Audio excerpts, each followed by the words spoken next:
Okay. In the previous few lectures, you have seen how to write a design in Verilog or such languages. In previous lecture, I have taught and Kamalesh has taught how to verify a design. Now we will talk about an interesting topic, testing and design for testability in this lecture. Actually, we verify a design, and test is made after the design is done, after the circuit is fabricated, and then with the chip, the device, we test that device. And design for testability is because some of the portions, some of the circuitry of the design may not get tested. So we have to we have to change the design so that those designs are amenable to testing. So the design for testability deals with that. So our focus will be on several things because testing is a big subject, and we will discuss all these things here. So we'll start with introduction. And why testing? Because we want to determine a fault of a given circuit.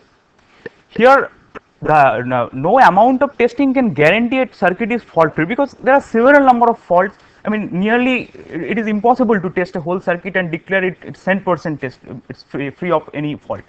So why would we do testing then? We want to improve our confidence on that circuit. We say that these kinds of faults we have tested it, and the circuit is probably is free of those faults.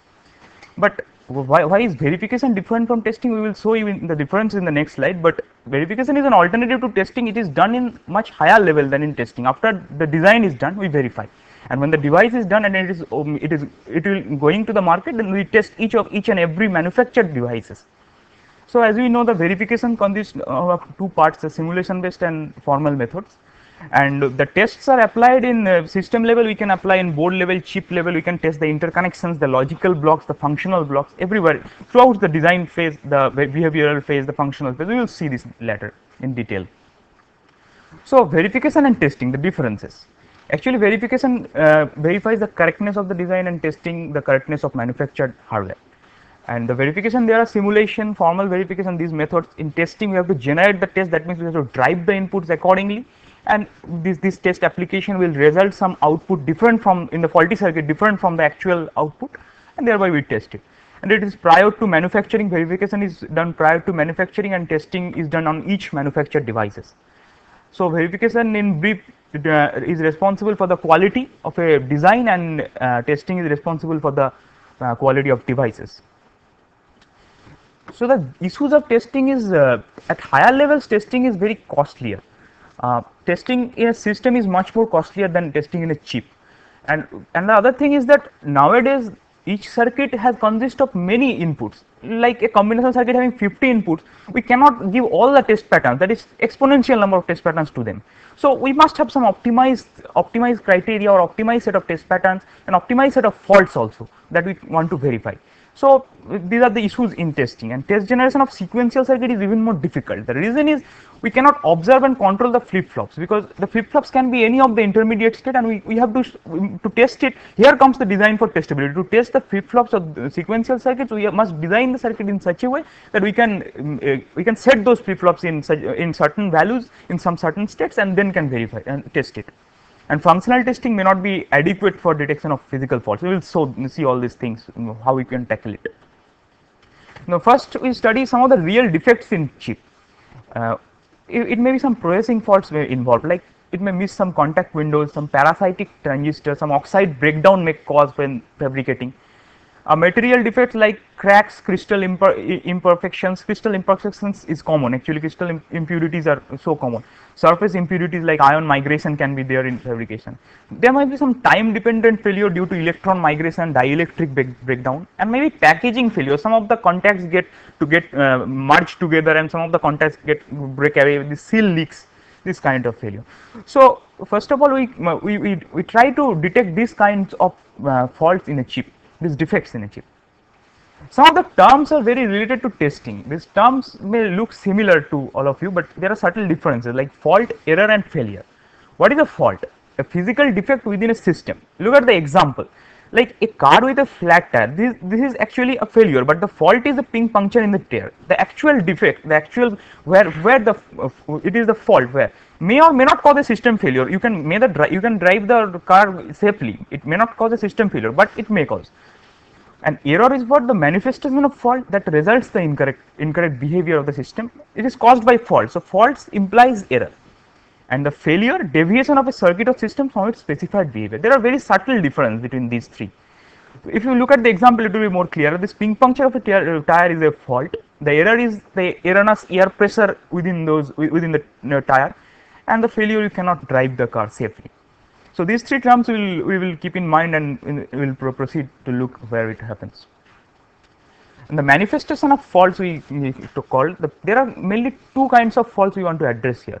One is permanent and another is non-permanent. Permanent fault means the faults once happened in a system will remain forever, and it is easier to detect because once the system gets faulty, we take the systems out, we take the circuit out and give inputs and test patterns to check that. Like incorrect connections in ICs, in PCBs, incorrect IC marks, functional design error, etc. But non-permanent faults are really detection and diagnosis is very difficult because they often occur in random times, but stays a finite duration of time, but unknown period of time they stay. And sometimes we can catch it, and sometimes we cannot catch it because the fault is present randomly. And there are two classifications of non-permanent faults also, like transient faults and intermittent faults. Transient faults are caused by environmental conditions like cosmic rays, alpha particle, humidity, pressure, vibration. Vibration is a major point. Some vibration may shift somewhere from one place to another. But this bit changes in RAM, like example is bit changes in RAMs caused by alpha radiation. This is called soft error. There is no permanent damage. Until the alpha radiation is on, we will see this error. Until it is off, we cannot make this error. So this kind of faults, to test these faults is very difficult.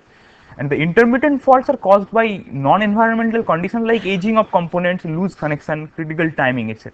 It behaves like permanent failure for the duration and can be detected continuously by repeating the test. What we do here is we test at different times and take the majority of the result as it is. Sometimes some bad circuits also pass. We cannot help it.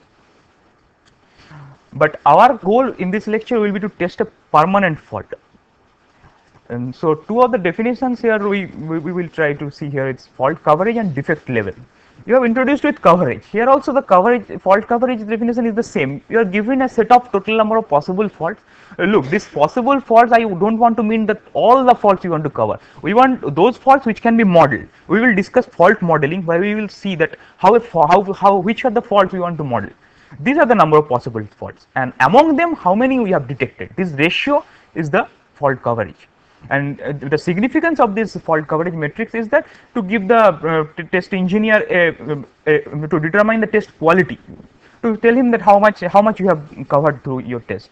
And the defect level is that how many fraction, the fraction of the shipped parts, those are defective. That means some of the bad defective parts due to the as the incompleteness or inexhaustiveness of the test may get passed. This is the defect level. And you see here a new term Y, which is yield. Yield is that some of the good parts may also get rejected. So the bad parts that get accepted is the defect level. There is a proportion of it we can accept like 0.2%. That means in 1000 chips we can accept two chips only. And yield is that some of the good parts may, due to the error in a testing procedure, may also get rejected. So there is a beautiful relation between defect level, yield, and fault coverage. It is DL equal to 1 minus y to the power 1 minus t. We will not go into the details of the derivation of it. If you are interested, you can look in the net for it. So how to test? One of the things is we have to model those faults. We have to identify which are the target faults which we want to verify, because we cannot test circuit exhaustively and say that all the faults we have covered. So it limits the scope of test generation. It also limits the set of test pattern generation, applying the inputs, because we cannot apply 2 to the power n number of inputs for n input. Okay, it's exponential.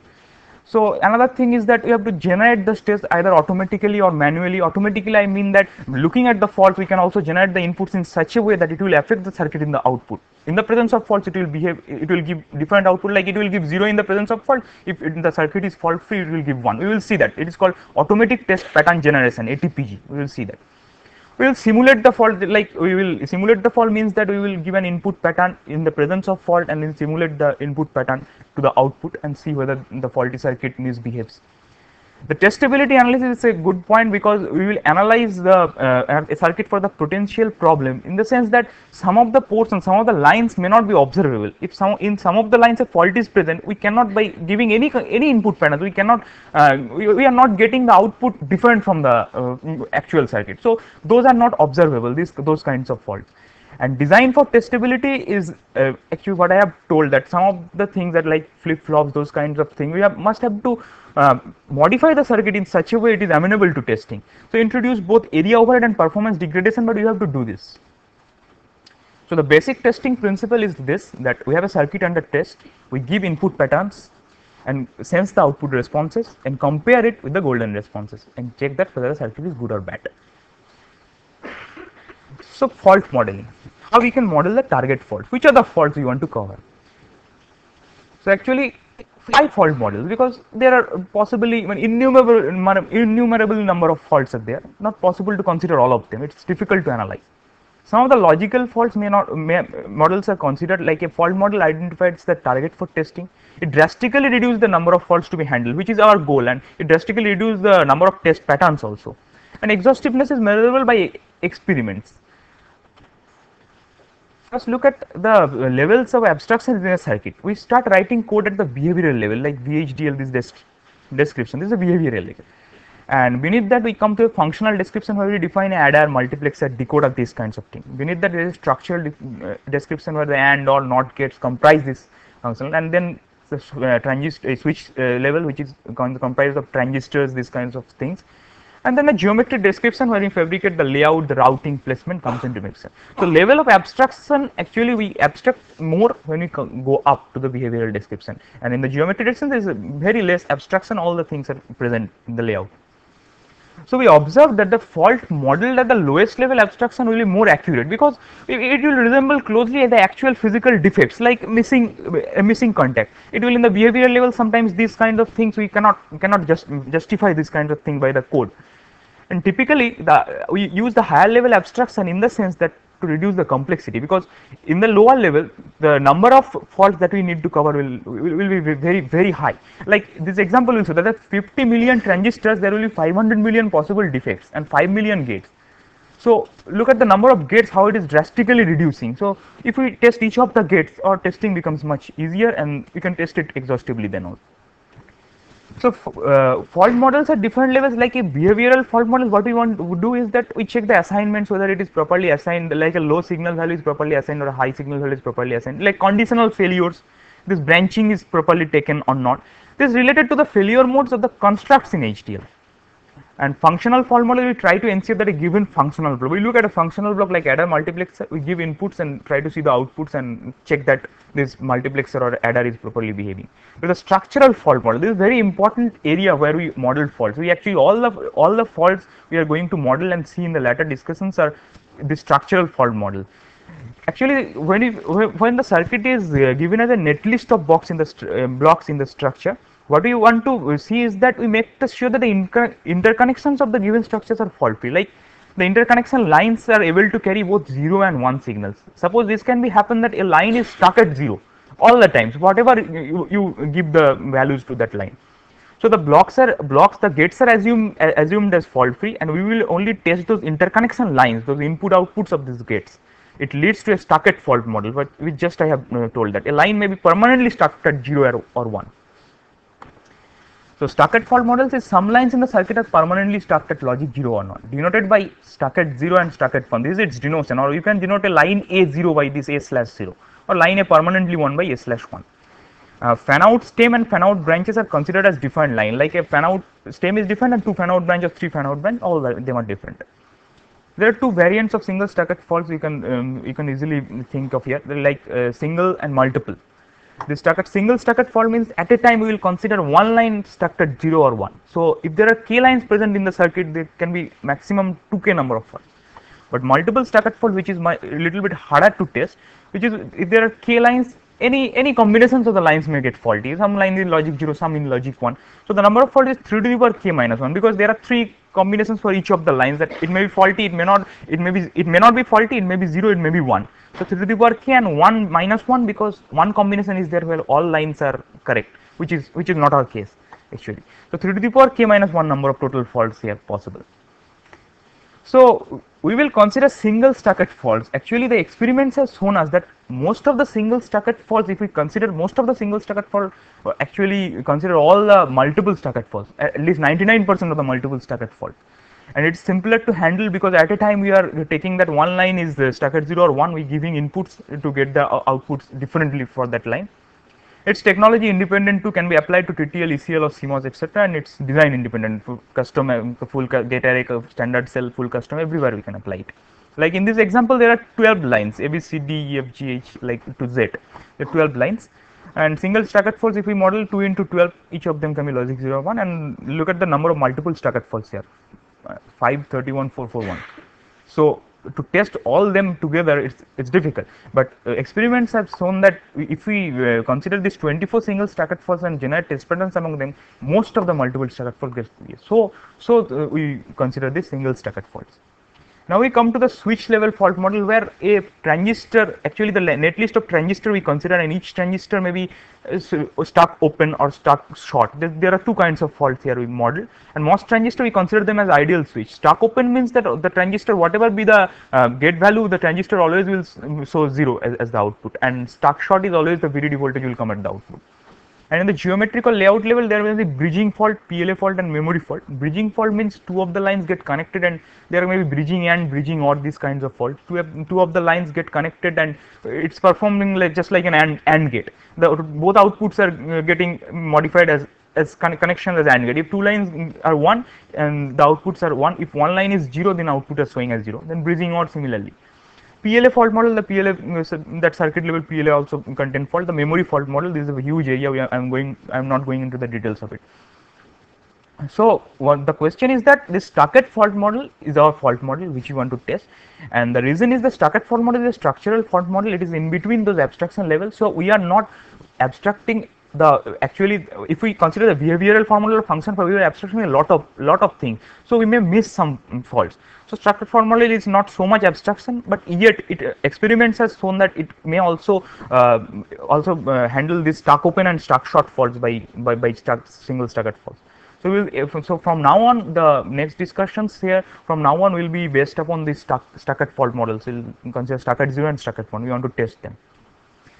So logic simulation. Actually, the logic simulation is we give an input. How this input is simulated towards the output through the gates. We will consider the structural gates only. The accurate simulation of logic values implied at circuit line due to the application of a vector. We give some vector, this is the input.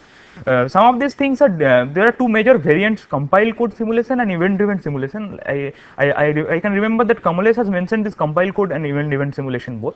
I will briefly discuss this. Compile code simulation is that we will build and execute the compile code of a circuit by providing inputs every time. You are given a circuit like an AND gate followed by an OR gate. What you will do, you will write a code like in machine language or something. I think you are introduced to those.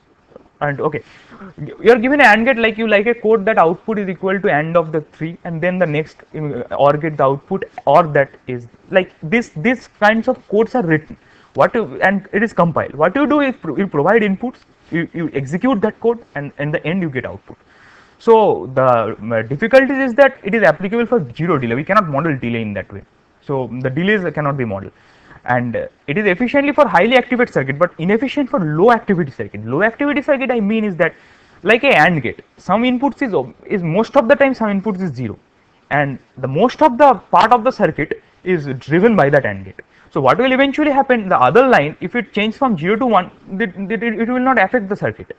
But the compile code simulation, given an input, will always try to execute the whole code, and so it is time consuming unnecessarily. So it's inefficient.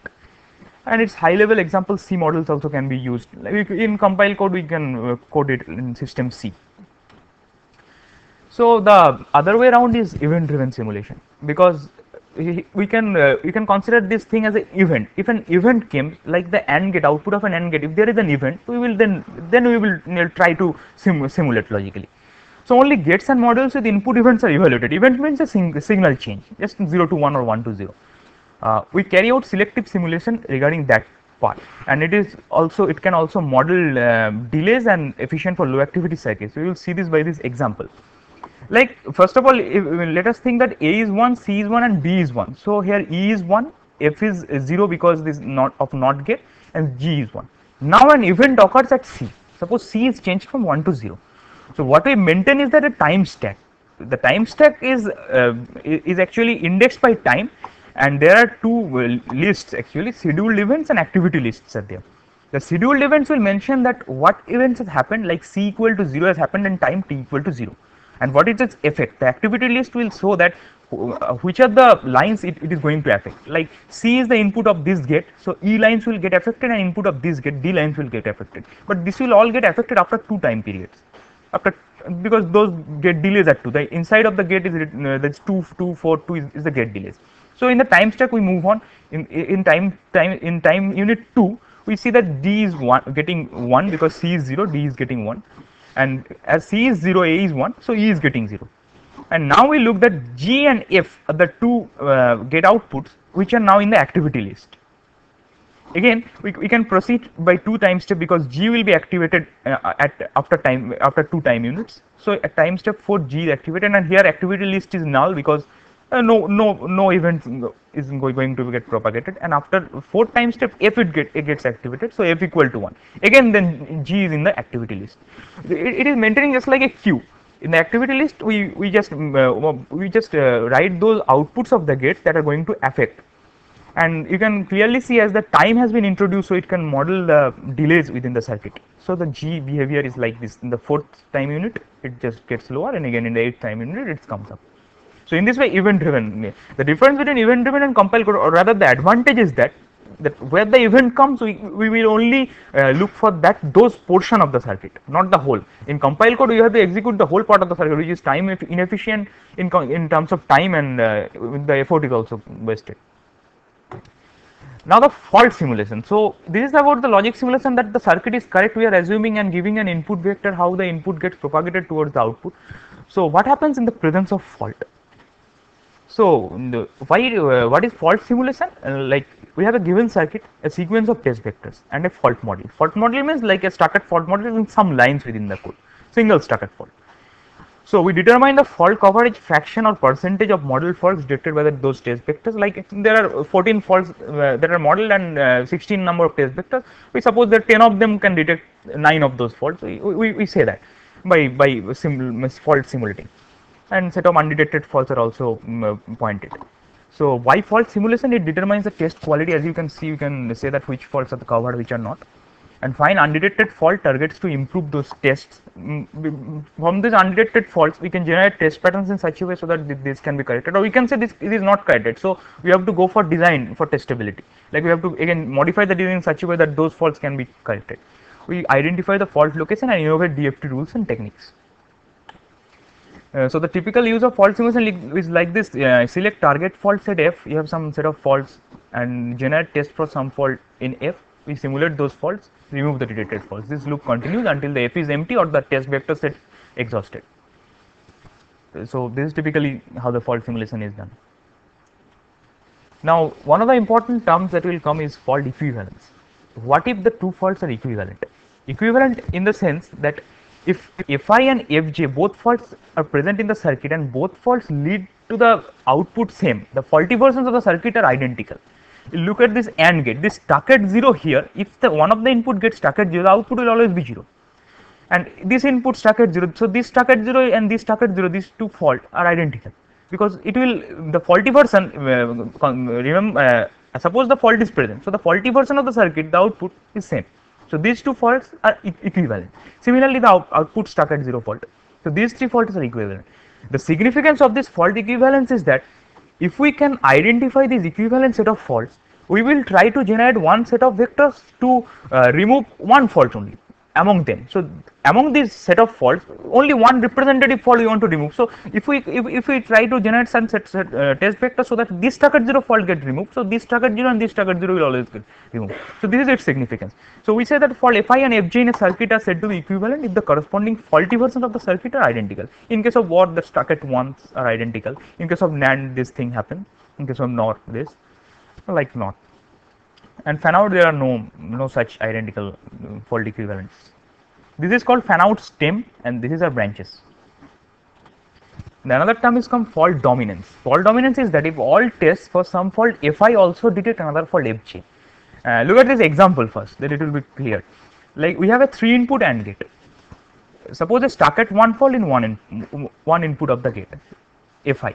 So the test is that give that input 0. So in the presence of stuck at 1 fault in the first input, it will output will be 1, and if we give this 0 1 1 vector, the output will be 0, so you can detect it. And fj is stuck at 1 fault at the output of a gate. So all the inputs that carries at least 1 0 is going to detect that, because the output is stuck at 1. So to detect it, we have to give the input in such a way that we can get an output in actual circuit stuck at 0. It will. So we see that if we test this fi, this fj automatically get tested, because fj, the test vector set in fj dominates fi. Actually, the test vector set in fi is a subset of this. So we said that fj is said to be dominates fi. So the significance of this fault dominance relationship is that we can remove fault fj. We will not consider fault fj. We will only consider fault fi and try to generate test vector among them. So what in turn this does is that fault equivalence and fault dominance does that it reduces the fault models, fault set of faults, the target set of faults, which is our goal, because we cannot, the number of set of faults increases, the number of costs for testing also increases, the number of input patterns needed also increases. So these unnecessary faults we can remove it. So here comes a collapsing. The equivalence collapsing and dominance collapsing, you can already can assume that equivalent collapsing is like that the set of faults, like the equivalent, from the equivalent set we will take only one representative. So those representatives are the other faults which we want to model and we want to test. So a collapse fault set will contain one fault from this each equivalent subset. And in fault dominance, we will remove one fault, the dominant fault, and we will, like fj dominates fi, then fj will remove it. We will so in the previous slide, you can remove fj because the test vector for fi already covers this 0 1 1. We will cover fj. And there is an important theorem called checkpoint theorem. First of all, let me introduce what is a checkpoint. Checkpoint means the primary inputs and the fan out branches, not the stem. The fan out branches and the primary inputs. And in a tree circuit where there is no fan out, if we consider only the stuck at faults, the inputs, then all the faults get covered. You will try to find this, take it as an exercise. You try to find it that fault dominance and fault equivalence will cover all the faults, and the remaining faults which are left there is only the inputs. In a tree circuit, like no loops are there. I mean, no cycles are present in the circuit. But in a cyclic circuit, that a test set that detects all single and multiple stuck at faults on all checkpoints of a combinational circuit. That means all the primary inputs and the fan out branches. If we consider the stuck at faults in these two cases, we will consider all the faults within the circuit. You take them down this as exercise and try to draw a circuit and try to check it. It will happen. So it reduces our effort actually, this checkpoint theorem. Now there are we will discuss here, there are 4 actually methods of fault simulation: serial fault simulation, parallel fault, deductive and concurrent. And we will discuss the first two, serial and parallel, because deductive and concurrent fault simulation actually is too mathematical, it's a theoretical. We will briefly discuss it, but we will not go into detail. Serial fault simulation is the easiest. Given you a set of faults f1 to fn, you will, like, n modeled faults are there. There are m test vectors. So m into n times you will simulate and try to see that which faults get covered. And if it is covered, you just remove it, you just drop that fault. In this way we proceed. So the drawback is that for each of the vectors and each of the model fault you have to simulate. So m into n times is too much. This is a drawback. So what we do is parallel fault simulation. In parallel fault simulation, n model faults, m test vectors, we can simulate m times to get it done. Because look at this, first look at this vector. What we do is that we give the input, fault free input here.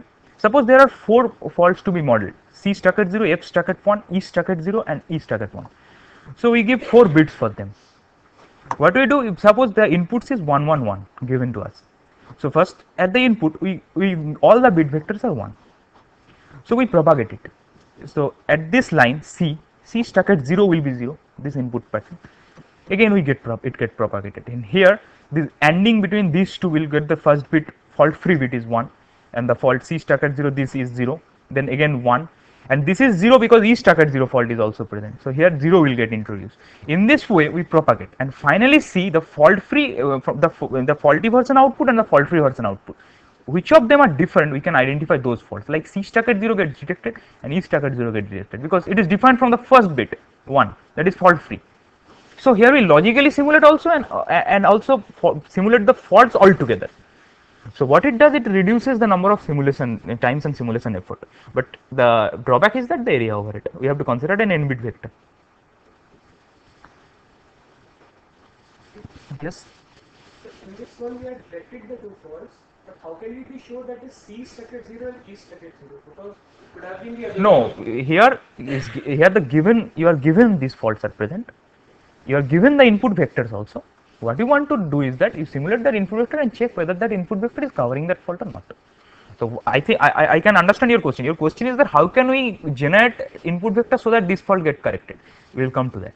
How can, by seeing a fault, how can we generate the input vector such that this fault? Because you are thinking about why this F stuck at 1 and E stuck at 1 are not covering, and where C stuck at 0 and E stuck at 0 is covering. Because here we cannot do that because we have given the input vector, but we can also cover it.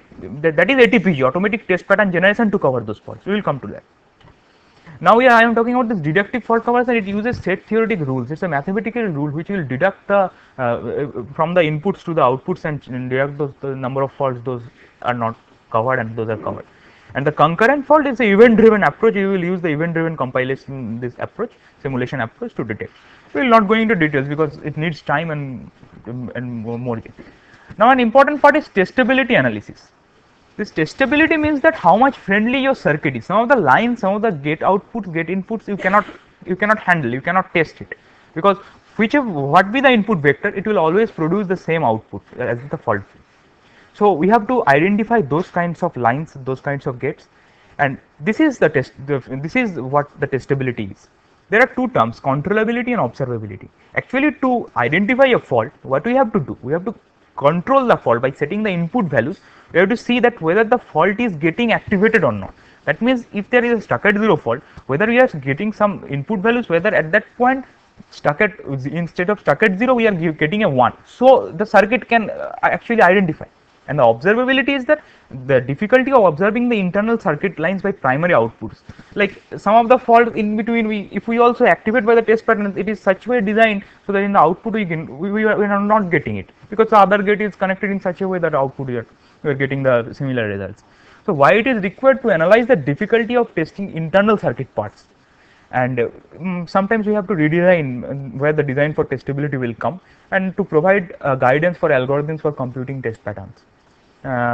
It estimate also the fault coverage, because if we before doing the testing, if we try to look for the controllability and observability of the lines, we can say that these faults we cannot we cannot cover until we modify the circuit. If we not modify, we will not fault. So there is a measurement unit called SQAP, Sandia Controllability and Observability Analysis Program. We are not going into the details. There are several rules for it. The controllability measure is that, like difficulty of setting a circuit line to logic 0, the values range from 1 is the easiest and infinity is the hardest, and it will start from the primary input and we will go on to the circuit till the output, and the observability will start from the output and come in. Value ranges from 0 to the easiest and infinity to the hardest. Roughly corresponds to the number of circuit line that must be set to control and observe a given line.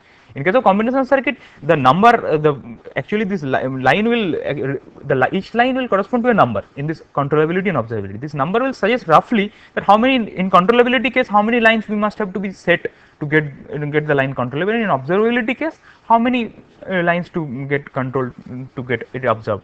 And sequential measures are analogous to it. Now the important part, combinational ATPG.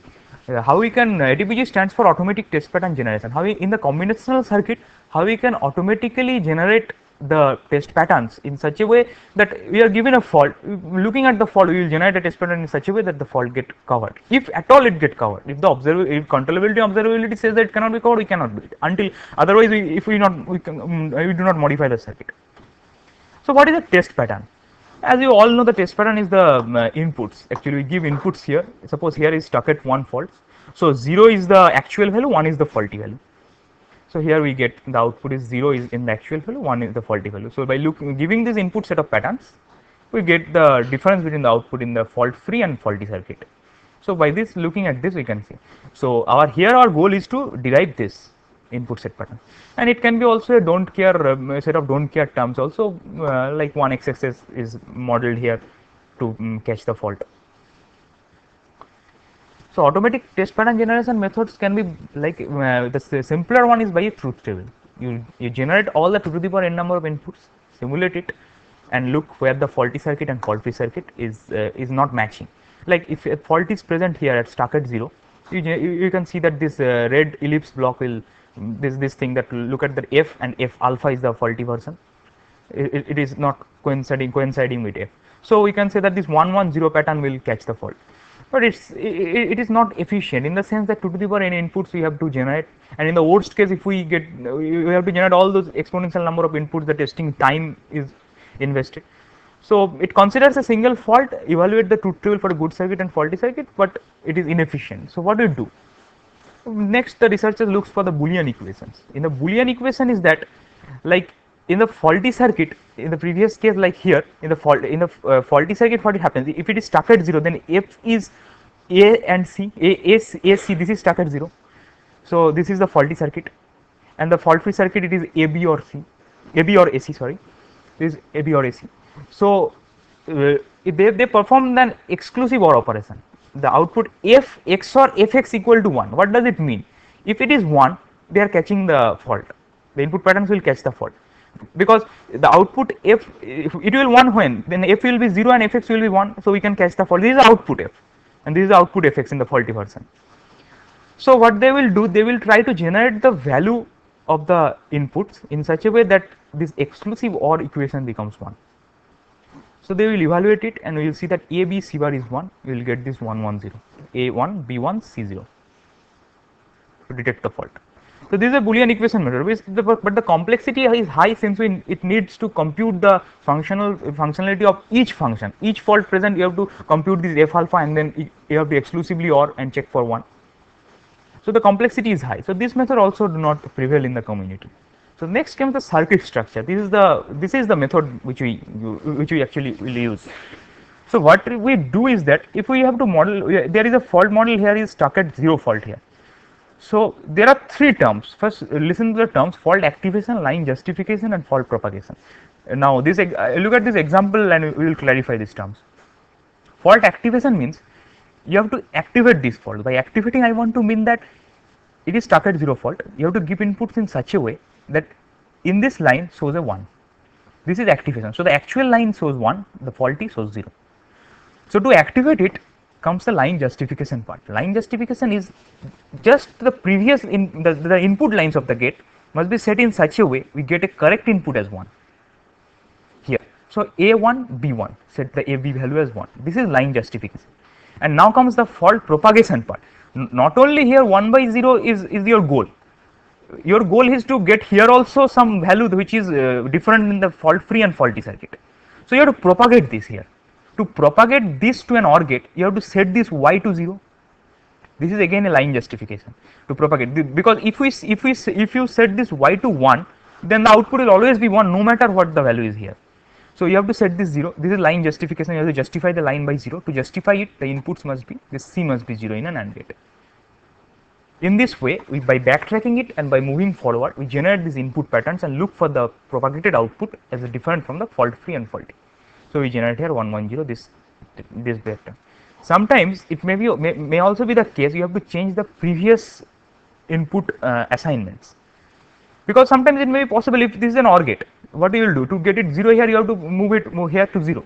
So suppose these two are OR gates, like such kinds of things. So this backtracking algorithm are also part and parcel of this algorithm. This is called ATPG methods built from this circuit structure. From this circuit structure, by these 3 definitions we can find it. Now sequential ATPG. All these things we have shown previously is the combinational ATPG part. We have given a combination circuit, we generate input patterns and simulate it. So there are 2 basic differences between sequential and combinational circuits. The difference is that in the presence of sequential elements which can hold the states. A test for a fault in sequential circuit may consist of several vectors, because first we have to set those inputs or the states of the flip-flops or sequential elements in such a way that the fault gets activated. So the presence of uninitialized states in the sequential circuit may be present, and what we are trying to do here is that we will just model, or we will test the circuit in such a way that we can apply the combinational set of patterns in repeated times. In such a way, we get the different output from the faulty version. In the faulty version, so here we will introduce a 5-valued logic which is called D calculus.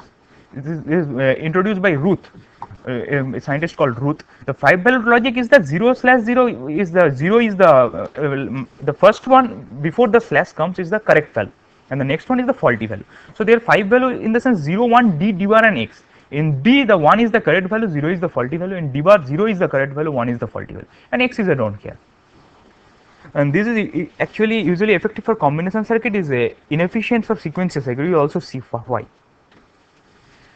Like there are the method we will follow here is the time frame expansion method in the sequential circuit. Why I have told that these combinational input patterns are we will generate in repeated number of time, because if we generate in this is actually an adder. The circuit is an adder which in the previous is fetching the previous input carry and a n b n, and it is giving the sn and cn plus 1 in the next sum and carry output. So if we only one time will give an1 bn1, if previous carry is a don't care, then you see here you cannot detect the fault. To detect the fault you have to either come here D or D bar, because in D and D bar there is a difference between faulty output and fault free output. All the others 0, 1 and X you cannot tell whether it is happening or not. The circuit we are checking, we cannot test it. So in the output you have to come. So what we will do, we will expand the circuit in terms of time frame like this. We in the time frame 0 and time frame -1, in this way we will go backward. So eventually what it does is that it sets the Cn value. Instead we have, if we do not have this time frame 0, only in the previous case here, what is the Cn is X. In the next phase Cn plus 1 equal to 1. If this 1 gets fetched in, look at the output for how it changes. Sn minus 1 is X, now it is D. So we are getting a D, which means that in the fault free output it is 1, in the faulty output it is 0. So we can detect it. So by unrolling in the number of with the time frames we can detect it. This is called a time frame expansion method, and it helps is that we can apply the sequence combinational ATPG here by expanding it. Just we are applying these input vectors like in combinational ATPG. Now comes the part of design for testability. Like if a portion of a circuit, a line or a gate output is a gate, we cannot test it. It actually happens in case of sequential circuits. We have to set the states in such a way that they get tested. So what is design for testability? Actually design technique that makes test generation and test application cost effective, and it takes care of the testing issues at design stage itself, so that testing after implementation becomes easier. Because what happens is that we will see in the later example, what happens is that we generally in case of sequential elements we actually face the difficulty here, and it is required to make the testing possible, but the overhead is also that we have to add some extra hardware. We have to also spend some more time, we have to give them some sequential inputs like that. So the methods that we follow in design for testability, actually the ad hoc methods is there are some ad hoc methods, but the good design practice learned through the experiences. Actually like we must avoid some gated clocks, because in gated clocks means in a input of a gate, like, and there is an AND gate, one input it is clock and another input is in some value. If the other input is 0, then the clock will not get propagated. So this kind of designing is avoided.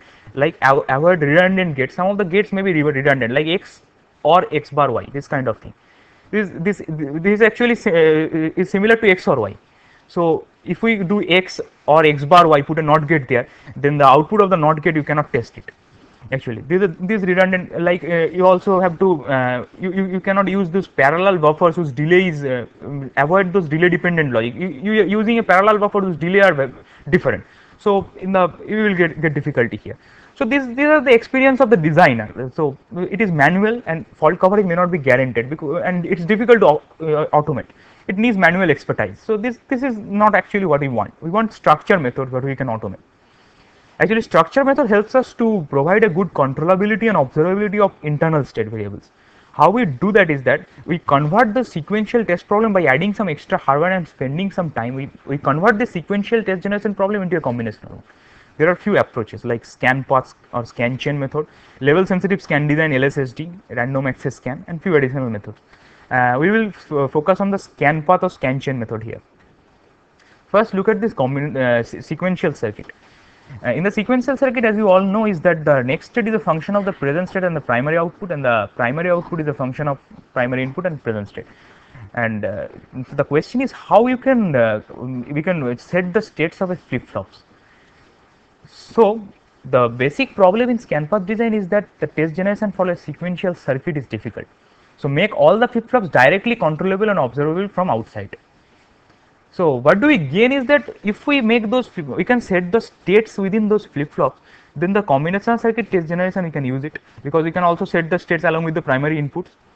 A few additional tests to test the flip flops. We can also test the flip flops using those shift register tests. We will see it.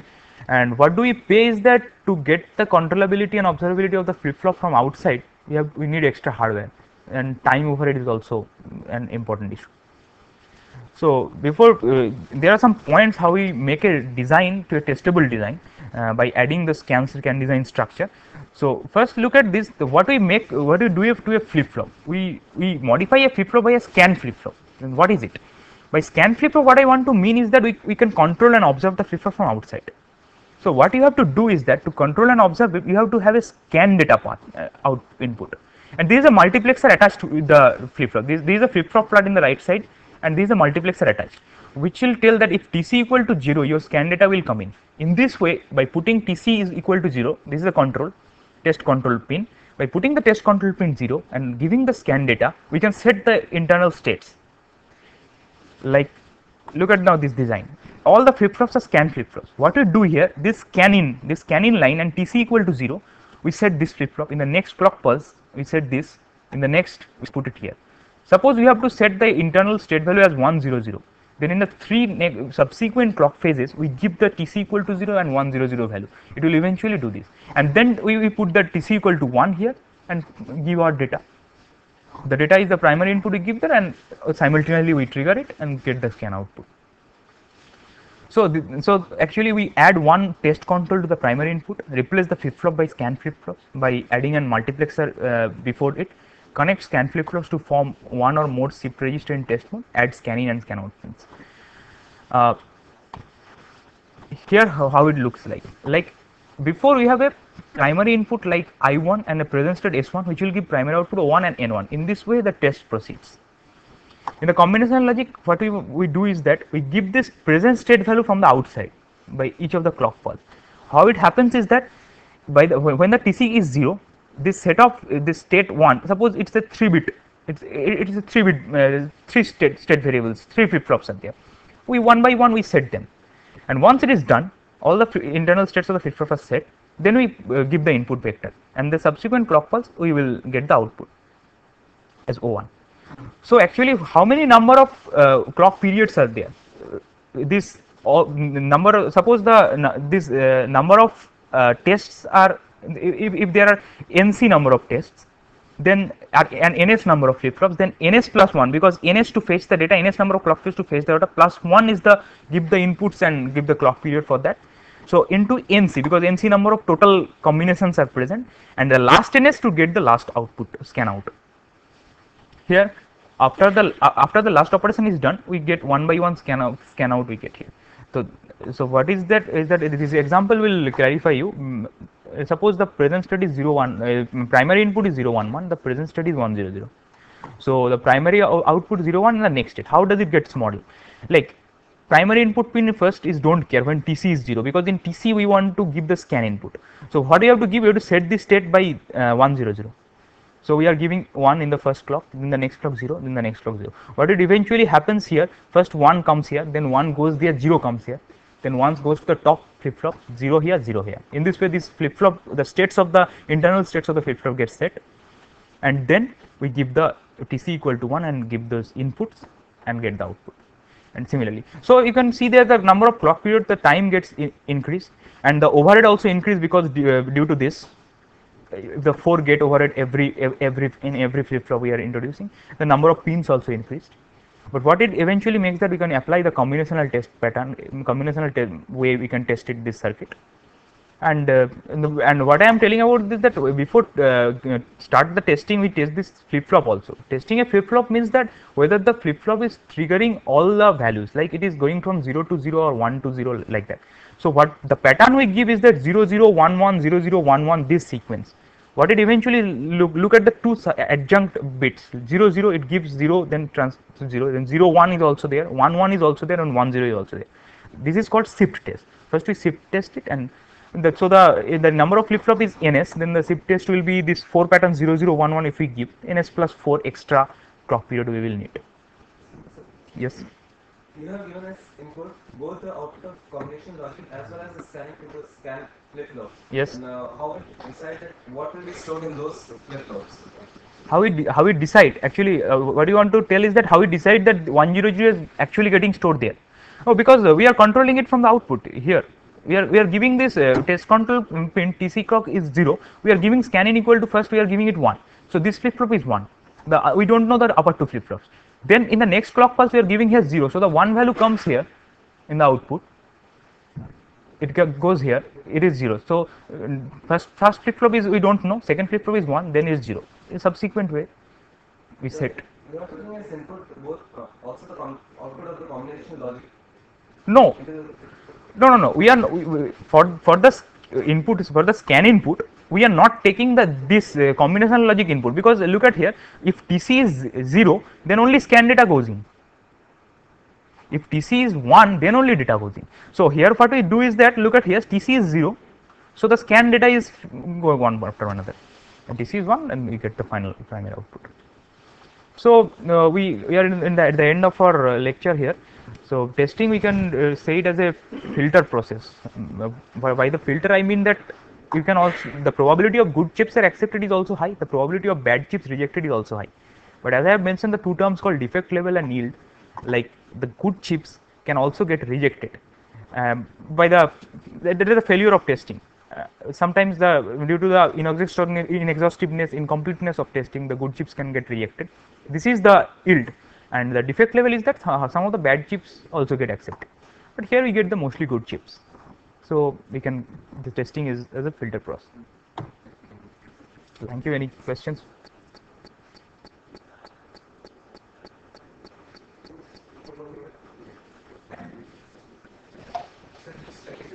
Upload. Today I am telling them to upload.